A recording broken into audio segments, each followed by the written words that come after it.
காரைக்கால் அம்மையினுடைய கதையை நான் மிக சுருக்கமாக சொல்லுகிறேன். காரைக்கால் அம்மையார் சிறிய வயது முதலே சிவனடியார்களை தொழுது சிவனை வணங்கக்கூடிய ஒரு மரபில் இருக்கக்கூடிய பெண். அவருடைய வீட்டுக்கு வருகிறவர்களுக்கு தானம் அளிக்கக்கூடிய பண்பு நலன் கொண்ட ஒரு பெண்ணாக இருக்கிறார்.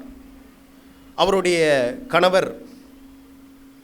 கணவருக்கு வேறு யாரோ ஒரு தொழில் நிமித்தமாக வந்தவர்கள் 2 மாம்பழங்களை பரிசளிக்கிறார்கள். 2 மாம்பழங்களை வீட்டில் கொடுத்துவிட்டு செல்கிறார்கள். அதன் பிறகு காரைக்கால் அம்மையார் சமைத்து கொண்டிருந்த பொழுது ஒரு சிவனடியார் வந்து பசிக்கிறது, உணவு தாருங்கள் என்று கேட்கிறார். இப்பொழுது அவர் சமைத்த சோறு மட்டும் இருக்கிறது. அதற்கு அவர் கரியமுது செய்யவில்லை என்பதால் இருந்த 2 மாம்பழங்களில் ஒரு மாம்பழங்களை சீவி அவருக்கு தானம் அளிக்கிறார். அவர் சாப்பிட்டு விட்டு சென்று விட்டார். கணவன் வருகிறார், சாப்பிடுகிறார். சாப்பிட்டதற்கு பிறகு அந்த பழத்தை எடுத்து வாங்குகிறார். மிஞ்சி இருக்கக்கூடிய ஒரு பழத்தை சீவி கொடுக்கிறார், அதை சாப்பிடுகிறார். இன்னொரு பழம் இருக்கிறதல்லவா, அதையும் எடுத்து வா, இது ருசி அதிகமாக இருக்கிறது, எடுத்து வா என்கிறார். இப்பொழுது பழம் இல்லை. காரைக்கால் அம்மையார் என்ன செய்வது என்று தெரியாமல் இறைவனிடம் வேண்டும் பொழுது ஒரு பழம் இறைவனால் அருளப்படுகிறது. அந்த பழத்தை சீவி எடுத்து கொண்டு போய் கணவனிடம் கொடுக்கிறார். இப்பொழுது அதை சாப்பிட்ட கணவன் கேட்கிறார், இது ஏற்கனவே சாப்பிட்ட பழத்தை விடவும் ருசி அதிகமாக இருக்கிறது, அதிமதுர கனியாக இருக்கிறது, எப்படி இது ஒரு மரத்தினுடைய பழங்கள் போல் தோன்றவில்லையே, பழம் போல் தோன்றவில்லையே என்று கேட்கிறார். கணவனுக்கு பொய் சொல்லக்கூடாது என்பதால் நடந்த விஷயங்களை சொல்லுகிறார். சிவனடியார் வந்தார், நான் ஒரு பழத்தை கொடுத்தேன், அதற்கு பிறகு நீங்கள் கேட்டதால் இறைவனிடம் இன்னொரு பழத்தை கேட்டேன், இறைவன் கொடுத்தார் என்று சொல்லுகிறார்.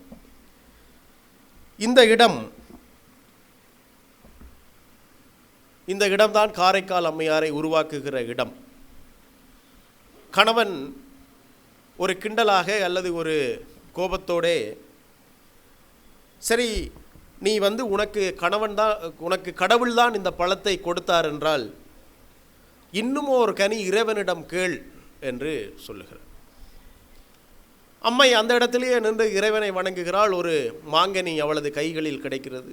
அதை தன்னுடைய கணவன் கையிடத்து கொடுக்கும் பொழுது அது மாயமாக மறைந்து போகிறது. கணவன் அதிர்ந்து போகிறான். அதற்கு பிறகு இவளோடு வாழ முடியாது என்று அவன் மனதுக்குள்ளே எண்ணி, நான் அயல் நாடு சென்று கடலில் வாணிபம் சென்று நெடுநிதி கொண்டு வருகிறேன் என்று சொல்லி புறப்பட்டு போகிறான். போனவன் பல மாதங்களாகி பல வருடங்களாகி காணவில்லை. பாண்டி நாட்டிலே ஏதோ ஒரு ஊரில் அவன் வாழ்ந்து கொண்டிருப்பதாக ஒரு தகவல் கிடைக்கிறது. ஒரு திருமணம் செய்து ஒரு குழந்தையோடு வாழ்ந்து கொண்டிருப்பதாக ஒரு தகவல் கிடைக்கிறது. காரைக்கால் அம்மையார் என்று அழைக்கப்படுகிற புனிதவதி என்கிற பெண் தன்னுடைய கணவனை நோக்கி பாண்டிய நாட்டிற்கு தன் சுற்றத்தார்கள். போகிற பொழுது கணவன் அம்மையை பார்த்தவுடன் காலில் விழுந்து வணங்குகிறான். கொஞ்சம் வளர்ந்திருக்கிற தன்னுடைய குழந்தையை காட்டி, நீங்கள் தெய்வம் என்பதால் உங்களோடு வாழ முடியாது, ஆகவே நான் இங்கு வந்து திருமணம் செய்து உங்களுடைய பெயரைத்தான் இந்த குழந்தைக்கு வைத்திருக்கிறேன் என்று சொல்லுகிறார். பழைய காதலிகளின் பெயரை பிள்ளைக்கு சூட்டுகிற மரபை பரமதத்தன் தான் அறிமுகப்படுத்தியிருக்க வேண்டும் என்று நான் நினைக்கிறேன். புனிதவதியிடம் சொல்லுகிறார், உன்னுடைய பெயரைத்தான் இவருக்கு நான் சூட்டி இருக்கிறேன் என்று சொல்லுகிறார். அவள்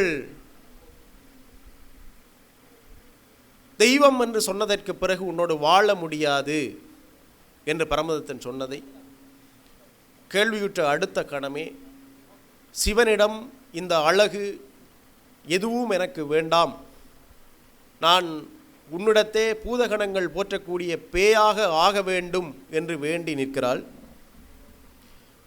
வேண்டியதுமே அவளுக்கு பேயூறு கிடைக்கிறது. கைலமலைக்கு நடந்து போகிறாள். நடந்து போன பொழுதுதான் நான் சொல்லுகிற அந்த நடையை பார்த்து உமை கேட்கிறாள், யார் இது என்று. நம்மை பேணும் அம்மை காண என்று சொல்லுகிறாள். அதற்கு பிறகு சிவன் அம்மையே என்று கேட்கும் பொழுது காரைக்கால் அம்மை அப்பா என்று சொல்லுகிறார். அதிலே ஒரு பாடல், அங்கணன் அம்மையே என்று அருள் செய், அப்பா என்று பங்கைய செம்பன் பாதம் பணிந்து வீழ்ந்து எழுந்தார் தம்மை சங்கவன் குலையினாரும் தாமிதம் நோக்கி நம்பால் இங்கு வேண்டுவது என்னென்று இறைஞ்சி நின்று இயம்புகின்றார். இறைவன் என்ன கேட்டாலுமே, என்ன வேண்டும் என்று கேட்டால் நமக்கு சொல்வதற்கு 1008 விஷயங்கள் இருக்குது. இன்றைக்கு என்னை பொறுத்த மட்டிலே சொல்லுவதற்கு நிறைய விஷயங்கள் இருக்கிறது. ஆனால் அம்மை உனக்கு என்ன வேண்டும் என்று கேட்ட பொழுது சொன்னால், இரவாத இன்ப அன்பு வேண்டி பின் வேண்டுகின்றார். பிறவாமை வேண்டும், மீண்டும் பிறப்புண்டேல் உன்னை என்றும் மறவாமை வேண்டும், இன்னும் வேண்டும் நான் மகிழ்ந்து பாடி அரவாணி ஆடும் போது உன் திருவடி கீழ் நின்று உன் திருவடியின் கீழ் இருக்க என்றார். மக்களே, இந்த பாடல் இரவாத இன்ப அன்பு வேண்டி என்று தொடங்குகிற பாடல் இன்றைக்கு மொத்த நம்மளுடைய பாடல்களிலும், நாம் கொண்டாடக்கூடிய பாடல்களிலும் தலை சிறந்த பாடல்களில் ஒரு பாடல். சைவ சமயத்தினுடைய 63 நாயன்மார்களில் அம்மைதான் மூத்தவள், முதன்மையானவள். இந்த 63 நாயன்மார்களிலும் நீங்கள் பார்த்தீர்கள் என்றால் எல்லோரும் நிற்க, அம்மை மட்டும் அமர்ந்திருக்கக்கூடிய ரூபத்தை தான் நாம் பார்க்க முடியும். ஒரு பெண் கவிக்கு இறைவன் அளித்த மாபெரும் மரியாதை நீங்கள் அமர்ந்திருக்கலாம் என்று சொல்லப்பட்ட மரியாதை. அந்த மரியாதை சைவத்திலே மிக முக்கியமான மரியாதை. ஏனென்றால் அரவா நீ ஆடும்போது உன் அடியின் கீழிருக்க என்று அம்மை கேட்டதை மகன் அதற்கு அனுமதி கொடுத்த ஒரு சத்தியத்தை அது நிரூபிக்கிறது நமக்கு. காரைக்கால் அம்மையினுடைய பதிகங்களை சைவ புராண வரிசையிலே 3ஆக பிரிக்கிறார்கள். மூத்த திருப்பதிகம், திரு இரட்டை மணிமாலை, அற்புத திருவந்தாதி என்று 3ஆக பிரிக்கிறார்கள். அதிலே ஒரு பாடல் இருக்கிறது. அந்த பாடலை நீங்கள் எல்லோரும் ஒரு தடவை வாசிக்க வேண்டும். துத்தம் கைக்கிளை விளரி தாரம் உளை குழி ஓசை பண் கெழுமப்பாடி சச்சரி கொக்கரை தக்கையோடு தகுனி தந்துபி தாளம் வீணை மத்தளம் கரடிகை வன்கை மென்தோள் தமருகம் குடமுலா மொந்தை வாசித்து அத்தனை விரவினோடு ஆடும் எங்கள் அப்பனிடம் திரு ஆலம் காடே என்று அம்மை பாடுகிற ஒரு பாடல். இந்த பாடலில் வரக்கூடிய துத்தம் கைக்கிளை விளரி தாரம் உளைகுழி என்கிற இந்த 7 பண்களும் தமிழில் முதன்முறையாக தமிழில் குறிப்பிடப்பட்ட பாடல் இந்த பாடல்தான். கிட்டத்தட்ட காரைக்கால் அம்மையாரினுடைய அவருடைய வாழ்ந்த காலம் என்பது 4ஆம் நூற்றாண்டு என்று சொல்லப்படுகிறது. நாம் 4ஆம் நூற்றாண்டில் தெய்வம் ஆடுகிற பொழுது இசைக்கப்படும் பண்ணை தமிழில் வரிசைப்படுத்தி வாத்தியங்களை மத்தளம் கரடிகை வன்கை மென்தோள் தமருகம் குடமுலா மொந்தை என்று வாத்தியங்களை வரிசைப்படுத்திய ஒரு பாடல்.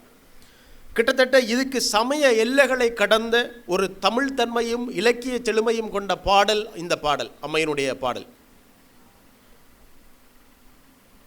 பிறகு அம்மையினுடைய இன்னொரு பாடல் இருக்கிறது.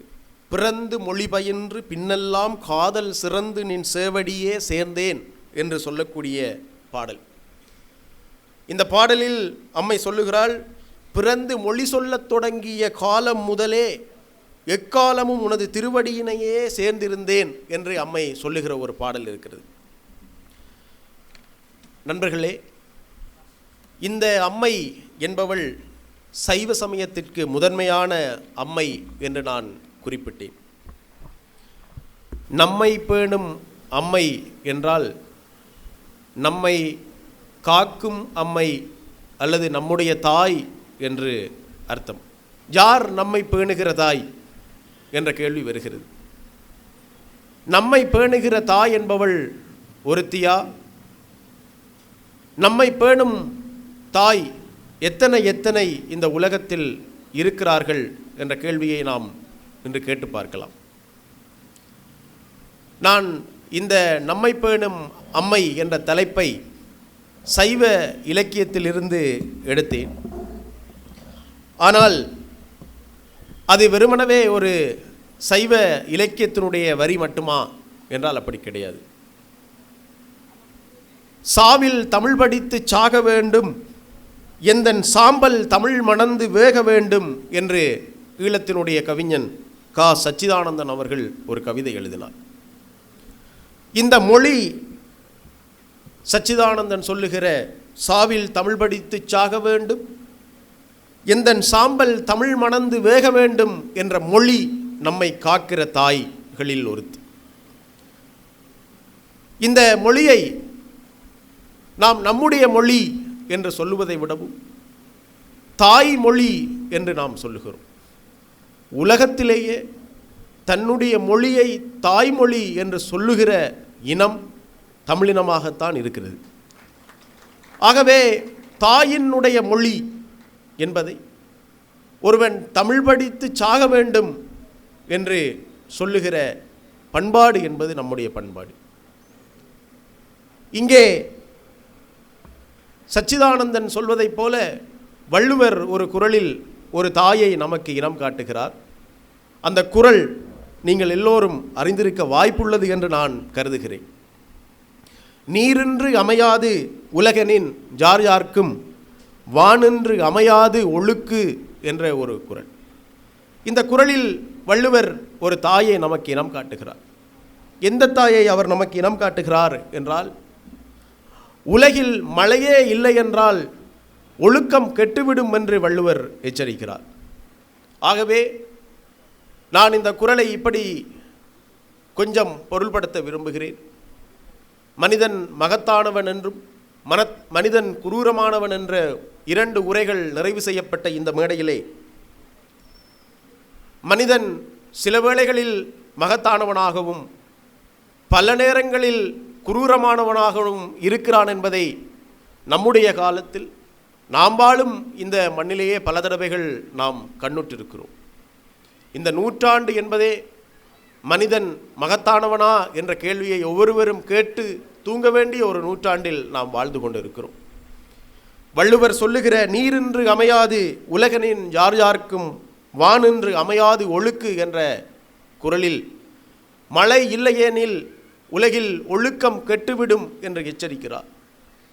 உண்மையில் ஒழுக்கம் கெட்டுப்போகிற ஒரு வாழ்க்கையை தாய் என்ற ஒரு மந்திர சொல் இல்லாத பொழுது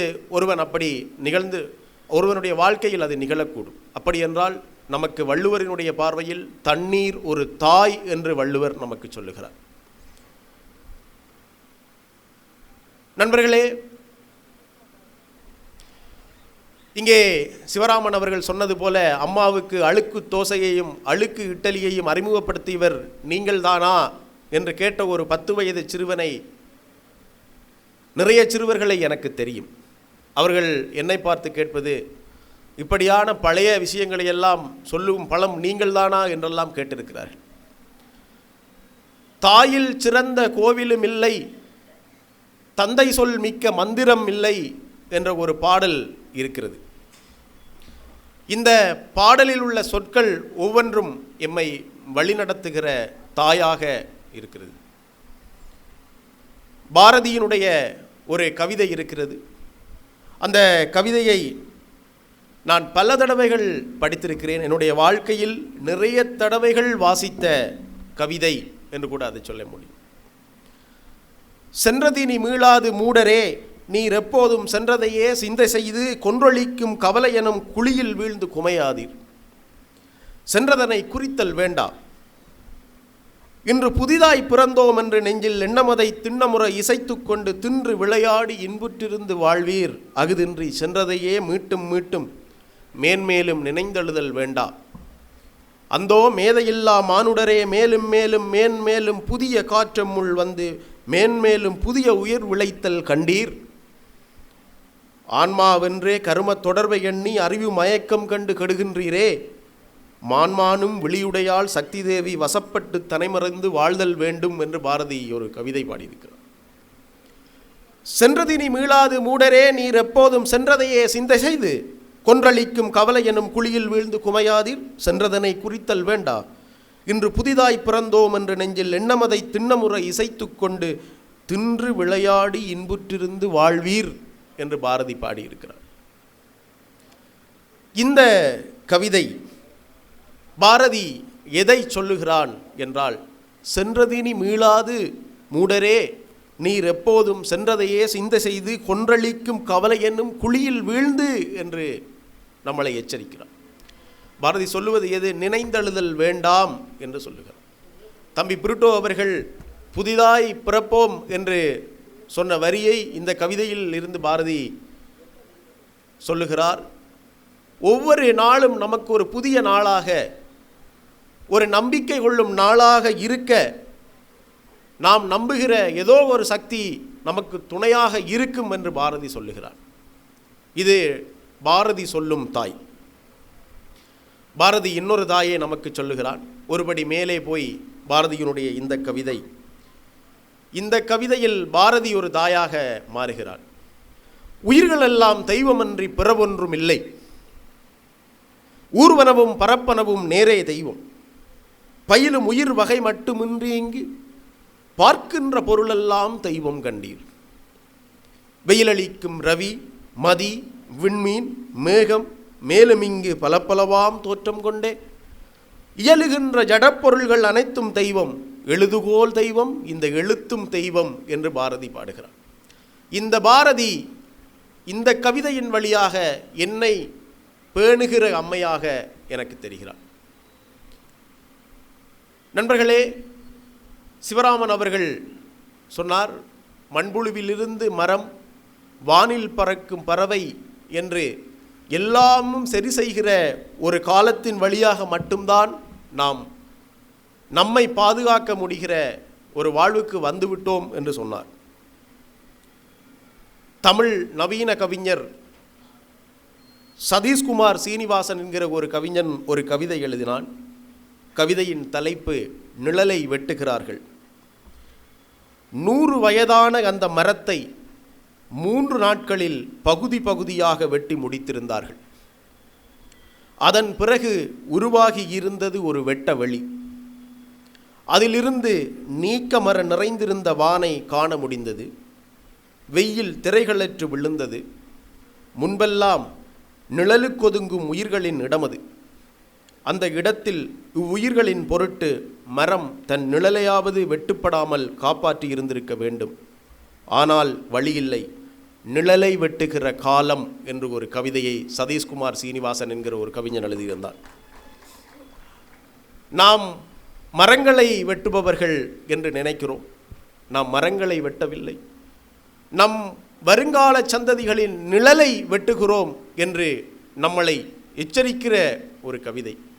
அதில் ஒரு பெரிய துன்பியல் தருணமாக அவர் சொல்லுகிறார், இது நிழலை வெட்டுகிற காலம் என்று சொல்லுகிறார். நண்பர்களே, நான் என்னுடைய அம்மாவினுடைய அம்மம்மா என்று சொல்லுகிற ஆட்சியோடு ஒரு மரத்தின் கீழே அமர்ந்திருந்தேன். ஒரு மதிய பொழுதில் நான் அமர்ந்திருந்த மரம் சடைத்து வளர்ந்த ஒரு மரம். அவர் வெற்றிலை போட்டுக்கொண்டிருந்த பொழுது நான் கேட்டேன், இந்த மரத்துக்கு எத்தனை வயது இருக்கும் என்று நான் கேட்டேன். அவர் மேலே மரத்தை பார்க்கவில்லை, கீழே வேரை பார்க்கவில்லை. கண்களை மூடி காதை மட்டும் கொஞ்சம் புலன் கொள்ளக்கூடிய அளவுக்கு கூர்மைப்படுத்தியதை உணர்ந்தேன். அவர் சொன்னார், இந்த மரத்தின் மூச்சை கேட்டால் இது நாம் பிறப்பதற்கு முன்னாலேயே வந்திருக்க வேண்டிய மரம் என்று சொன்னார். ஒரு மரத்தின் வயதை அந்த மரத்தினுடைய மூச்சை கண்டறிந்து சொல்லுகிற ஒரு மரபு நமக்கு இருக்கிறது. நம்மை பேணுகிற அம்மை என்றால் சைவத்திலே காரைக்கால் அம்மையை சிவன் சொன்னார். எப்படி சொன்னார் என்றால், கைலமலையிலே தலையால் நடந்து வருகிற ஒரு பேயுருவை பார்த்து உமையாள் கேட்கிறார், உன்னை நோக்கி வருகிற அந்த அம்மை யார், உன்னை நோக்கி வருகிற அந்த அடியவள் யார் என்று கேட்கும் பொழுது சிவன் சொன்னார், நம்மை பேணும் அம்மைகான் என்று சொன்னார். நண்பர்களே, இந்த இடம் மிக மிக முக்கியமானதொரு இடம். திருச்சாளல் என்று தமிழர்களுடைய விளையாட்டு ஒன்று இருக்கிறது. ஒருவர் நக்கலாக ஒருவரை பற்றி சொல்லும் பொழுது அதற்கு பதில் சொல்லுவதைப் போல இன்னொரு பெண், 2 பெண்கள் விளையாடுகிற விளையாட்டு, திருச்சாளல் என்ற விளையாட்டு, கைதட்டி சிரித்தல் என்று கூட அந்த விளையாட்டை சொல்லியிருக்கிறார்கள். ஈழத்திலே அந்த சொல் சாலை தட்டுதல் என்று ஒரு புழங்கும் வழக்காக இன்றைக்கும் இருக்கிறது. என்ன சாலை தட்டி கொண்டிருக்கிறீர்கள் என்று கூட கேட்பார்கள். அதிலே ஒரு பெண் சொல்லுகிறாள், கோயில் சுடுகாடு கொல்புலித்தோல் நல்லாடை தாயுமிலி தந்தையிலி தான்தனியன் காணேடி. ஒருத்தி சொல்லுகிறாள், உன்னுடைய கடவுளுக்கு கோயில் சுடுகாடு, அவருடைய நல்லாடை என்பதே கொன்ற புலியின் தோல், தந்தை இல்லை தாயில்லை தனியன் தானேடி என்று கேட்கிறார். அதுக்கு இன்னொரு பெண் சொல்லுகிறாள், தாயுமிலி தந்தையிலி தான்தனியன் ஆயிடினும் காயில் உலகனைத்தும் கற்பொடிகான் சாளேலோ என்று சொல்லுகிறார். ஆமாம், தாயுமில்லை தந்தையுமில்லை தான், ஆனால் அவருக்கு கோபம் ஒரு கோபம் வந்தால் அவர் என்ன செய்வார் என்று தெரியுமா? இந்த உலகத்தையே பொடி பொடி ஆக்கக்கூடியவர் என்று இன்னொரு தோழி சொல்லுகிறார்.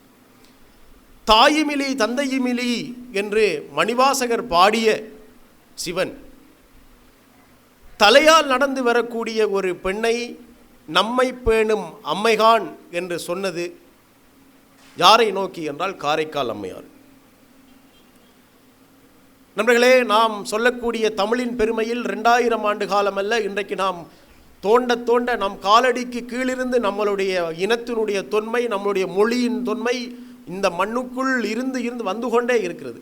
கீழடி நம்மை இன்றைக்கு உலக அளவில் பெருமைப்படுத்தியிருக்கக்கூடிய ஒரு விஷயம். ஆனால் இன்றைக்கு அச்சில் கீழடியை விடவும் தொன்மையான, கீழடிக்கு நிகரான இலக்கிய ஆக்கங்கள் நம்மிடம் இருக்கின்றன. நமக்கு எல்லாம் தாய்மொழி தமிழ்மொழி. அந்த தமிழ்மொழிக்கே 2 தாய்கள் இருக்கிறார்கள். ஒருவர் ஔவையார், இன்னொருவர் காரைக்கால் அம்மையார் என்பதை நாம் தெரிந்து கொள்கிறோம். ஔவையார் நமக்கு சொல்லுகிற பாடல்களை நாம் பாடநூல்களில் கற்றிருக்கிறோம். அறம் செய்ய விரும்பு என்று நாம் படித்திருக்கிறோம். நம்மை அறம் செய்ய விரும்பச் சொல்லுகிற ஒரு பெண்ணாக ஔவையார் இருந்திருக்கிறார். இந்த ஔவையார் என்ன சொல்லுகிறாள் ஒரு பாடலில்? இனியது கேட்கின் தனிநடு வேலாய், இனியது இனியது ஏகாந்தம் இனியது, அதனினும் இனியது ஆதியை தொழுதல், அதனினும் இனியது அறிவினர் சேர்தல், அதனினும் இனியது அறிவுள்ளாரை கனவினும் நனவினும் காண்பது தானே என்று ஔவையார் பாடுகிறார். நீ பெரிய அளவுக்கு ஆதியை தொழுது அது இது எல்லாமே செய்கிறத விடவும் உன்னுடைய இனியது எது என்றால் கனவிலும் நனவிலும் அறிவுள்ளாரை காண்பது என்று சொல்லுகிறாள். இந்த ஔவையார் சொல்லுகிறார், அதனினும் இனியது எது, அறிவுள்ளாரை கனவினும் நனவினும் காண்பது தானே என்று சொல்லுகிறார். நமக்கு என்னை பெற்றெடுத்த அம்மா அல்லது நான் இன்றைக்கு போற்றக்கூடிய ஔவையும் காரைக்கால் அம்மையும் அம்மை. இந்த அம்மைகள் நமக்கு நிறைய ரூபங்களில் நிறைய வகைகளில் நம்மோடு இருக்கிறார்கள். கவிஞர் ஞானக்கூத்தனுடைய ஒரு கவிதை இருக்கிறது, அம்மாவின் பொய்கள் என்ற ஒரு கவிதை. பெண்ணுடன் சிநேகம் கொண்டால் காதருந்து போகுமென்றாய், தவறுகள் செய்தால் சாமி கண்களை குத்துமென்றாய், தின்பதற்கேதும் கேட்டால் வயிற்றுக்கு கெடுதல் என்றாய், ஒரு முறை தவிட்டுக்காக வாங்கினேன் உன்னை என்றாய். எத்தனை பொய்கள் முன்பு என்னிடம் சொன்னாய் அம்மா, அத்தனை பொய்கள் முன்பு சொன்ன நீ எதனால் என்று பொய்களை நிறுத்தி கொண்டாய்? தவறு மேல் தவறு செய்யும் ஆற்றல் போய்விட்டதென்றா? எனக்கு நீ பொய்கள் தேவை இல்லை என்றெண்ணினாயா? அல்லது வயதானோர்க்கு தகுந்ததாய் பொய்கள் சொல்லும் பொறுப்பினி அரசாங்கத்தை சார்ந்ததாய் கருதினாயா? தாய்ப்பாலை நிறுத்தல் போல தாய் பொய்யை நிறுத்தலாமா? உன்புள்ளை உன்னை விட்டால் வேறெங்கு பெறுவான் பொய்கள் என்ற ஒரு கவிதை ஞானக்கூத்தனுடைய கவிதை. நண்பர்களே, இந்த அம்மாவும் எனக்கு மிக முக்கியமான அம்மா. ஒரு முறை தவிட்டுக்காக வாங்கினேன் உன்னை என்றாய். தின்பதற்கு ஏதும் கேட்டால் வயிற்றுக்கு கெடுதல் என்றாய். தவறுகள் செய்தால் சாமி கண்களை குத்தும் என்றாய். அத்தனை பொய்கள் முன்பு நீ சொன்ன நீ எதனால் என்று பொய்களை நிறுத்தி கொண்டாய். தவறு மேல் தவறு செய்யும் ஆற்றல் போய்விட்டதென்றா? எனக்கு நீ பொய்கள் தேவையில்லை என்றெண்ணினாயா? அல்லது வயதானோர்க்கு தகுந்ததாய் பொய்கள் சொல்லும் பொறுப்பினி அரசாங்கத்தை சார்ந்ததாய் கருதினாயா? இந்த கேள்வி ரொம்ப முக்கியமான கேள்வி. அதற்கு பிறகு தாய்ப்பாலை நிறுத்தல் போல தாய் பொய்யை நிறுத்தலாமா? உன் பிள்ளை உன்னை விட்டால் எங்கு பெறுவான் பொய்கள் என்று ஞானக்கூத்தர் எழுதினார். இந்த அம்மை என்று நான் சொல்லுவதை வெறும் தாயாக, வெறும் ஒரு நமக்கு நெருக்கமான ஒரு தாயை மட்டும் சொல்லுகிற ஒரு சொல்லல்ல. எனக்கு தெரிய கவிஞர் கல்யாண்ஜிக்கு தாமிரபரணி ஒரு தாய், எனக்கு என்னுடைய மண் ஒரு தாய், பாரதிக்கு அவன் கவிதை ஒரு தாய், இப்படி எல்லோருக்கும் ஒரு தாய் இருக்கிறது. மணிவாசகருக்கு சிவன் ஒரு தாய். நாயில் கிடையாய் கிடந்த அடியேற்கு தாயில் சிறந்த தயவான தத்துவனே என்று சிவனை பாடுகிற மணிவாசகருக்கு தாயிலும் சிறந்த ஒரு தத்துவன் என்று சொல்லுகிறார். நண்பர்களே, நாம் வாழும் காலமும் ஒரு தாய்தான், நம்மை பேணுகிற தாய்தான். இத்தனை இழிவுகளுக்குள், இத்தனை அவமானங்களுக்குள் இருந்து, மனிதனுடைய கசப்பான, மனிதனுடைய குரூரங்களில் இருந்து நம்மளை மீட்டு நம்மை இன்றைக்கு ஒரு பண்பாட்டு வழிக்கு இழுத்து வந்த இந்த காலம் நம்மை பேணுகிற தாய்தான் என்றால் அதுக்கு மாற்று கருத்தில்லை. இங்கே இந்த அரங்கத்தில் வந்திருக்கிற என்னுடைய நண்பர்களில் ஒருவரான சத்யா அவர்கள் பெரம்பலூரை சேர்ந்தவர். அவர் தொடர்ந்து சமூக பணிகளில் ஈடுபடக்கூடிய ஒருவர். அவர் வாழக்கூடிய பகுதிகளில் நிறைய கண்மாய்களை அவர் தூர்வாரி இருக்கிறார். அவருடைய அந்த பணி கிட்டத்தட்ட அந்த மண்ணுக்கு ஒரு வகையில் அந்த மண்ணை பேணுகிற ஒரு அம்மை என்ற இடத்திலிருந்து தான் உருவாகிறது. இங்கே இப்படி எவ்வளவோ பேர் மண்ணை பாதுகாப்பதற்காகவும் மனிதத்தை பாதுகாப்பதற்காகவும் தாயாக இருக்கிறார்கள். பாலுக்கு பாலகன் வேண்டி எழுதிட பாற்கடல் ஈந்த பிரான் என்ற ஒரு சைவ பாடல் இருக்கிறது. அது ஒரு தாய். இங்கே சொன்னார் சிவராமன் அவர்கள், கிரோசிமா அணுகுண்டில் அந்த காளான் புகை மேலே சென்று மறுபடி அமில மழை பொழிகிற பொழுது எரிந்து போனவர்கள் அண்ணாந்து தங்களுடைய எரிச்சலை அடக்குவதற்காக அந்த தண்ணீரை குடித்து மறுபடி வீழ்ந்து போனார்கள் என்று சொன்னார்கள். கிட்டத்தட்ட நம் சூழலில் அப்படியான அதிகபட்சமான மிலேச்சத்தனங்கள் உருவாகாத போதும் இன்று நம்மளை நோக்கி வரக்கூடிய ஒவ்வொரு மழைக்கும் நாம் பயப்படுகிற மனிதர்களாக ஆக்கப்பட்டிருக்கிறோம். வெள்ளம் சூழ்ந்தால் அச்சப்பட்டு ஒவ்வொரு கடையிலும் போய் நிறைய பொருட்களை வீட்டுக்குள் இருந்து வாழுவதற்காக 5 நாட்களுக்கு ஏற்றபடி வாங்குகிற மனிதர்களாக அச்சப்பட்டு போயிருக்கும். மழையை வெயிலை பார்த்து அச்சப்படுகிற பாவிகளாக ஏன் ஆகியிருக்கிறோம் என்றால், நம்மை பேணும் மரங்களை, நம்மை பேணுகிற நிழல்களை, நம்மை பேணும் ஆறுகளை, நம்மை பேணும் வளங்களை எல்லாவற்றையும் கைவிட்டு பறிகொடுத்தவர்களாக நாம் இருப்பதால் தான் நாம் இன்றைக்கு இருக்கிறோம். நீங்கள் யோசித்து பாருங்கள், இன்றைக்கு ஒரு நதியை நாம் பார்ப்பதற்கு நின்றால் நம்மை நோக்கி வெறும் கானல் நீர் எழுந்து வருகிற காட்சி மட்டும்தான் தெரிகிறது. ஒரு நதியிலே நீரோடும் என்று வாசித்துவிட்டு தீஜானகிராமன் எழுதுகிறார். காவிரியை பற்றி எழுத்தாளர் தீஜானகிராமன் எழுதிய ஒரு வரி இருக்கிறது, மறக்கவே முடியாத வரி. காவிரி இரவில் எப்படி கரை புரண்டோடும் என்று எழுதுகிறார். ஒரு மலைப்பாம்பு அசைய முடியாதபடி உணவை உண்டதற்கு பிறகு அசைய துணிவது போல காவிரி புரண்டோடி கொண்டிருந்தது என்று எழுதுகிறார். இன்றைக்கு அந்த ஆற்றிலே நாம் பார்க்க கிடைப்பதற்கு அந்த ஆறே ஒரு பாலை பாம்பு போல வெறும் மணல்வெளிகளால் கிடக்கு. வைகை அப்படியாக இருக்கிறது. நாம் இன்றைக்கு கொண்டாடக்கூடிய, நம் இலக்கியங்களில் கொண்டாடக்கூடிய ஒரு வளத்தை கூட நாம் பாதுகாத்தவர்கள் கிடையாது. இன்றைக்கு சிவராமன் அவர்கள் பேசி முடித்ததற்கு பிறகு இந்த மேடைக்கு வந்தவர் உடனடியாக சொன்னார், நாளை கள்ளக்குறிச்சியில் எல்லோரின் வீட்டிலும் நெல்லிக்காய் தேநீர் பகிரப்படும் என்று சொன்னார். உண்மையில் இது நல்ல சத்தியம். நான் கூட இந்த புத்தாண்டில் நிறைய சத்தியங்களை எழுதி வைத்திருந்தேன். இந்த ஆண்டிலிருந்து நாம் செய்யக்கூடிய சத்தியங்கள் ஒவ்வொரு புத்தாண்டுக்கு நாம் செய்வோம். கிட்டத்தட்ட இந்த உரை முடிந்ததற்கு பிறகு நாம் எடுத்துக்கொண்ட சத்தியங்களில் அது நெல்லிக்காய் தேநீர் என்பது ஒரு சத்தியம். நாம் நம்முடைய வானத்திற்கும் நம்முடைய காலடிக்கு கீழும் நம்மை காக்கிற அம்மைகளை கைவிட்டால் நம்மை பேணுகிற அம்மைகளை நாம் சந்திக்க முடியாத ஒரு துர்ப்பாக்கியத்தில் தொலைந்து போய்விடுவோம் என்ற எச்சரிக்கையோடு எனது உரையை நிறைவு செய்கிறேன். நன்றி, வணக்கம்.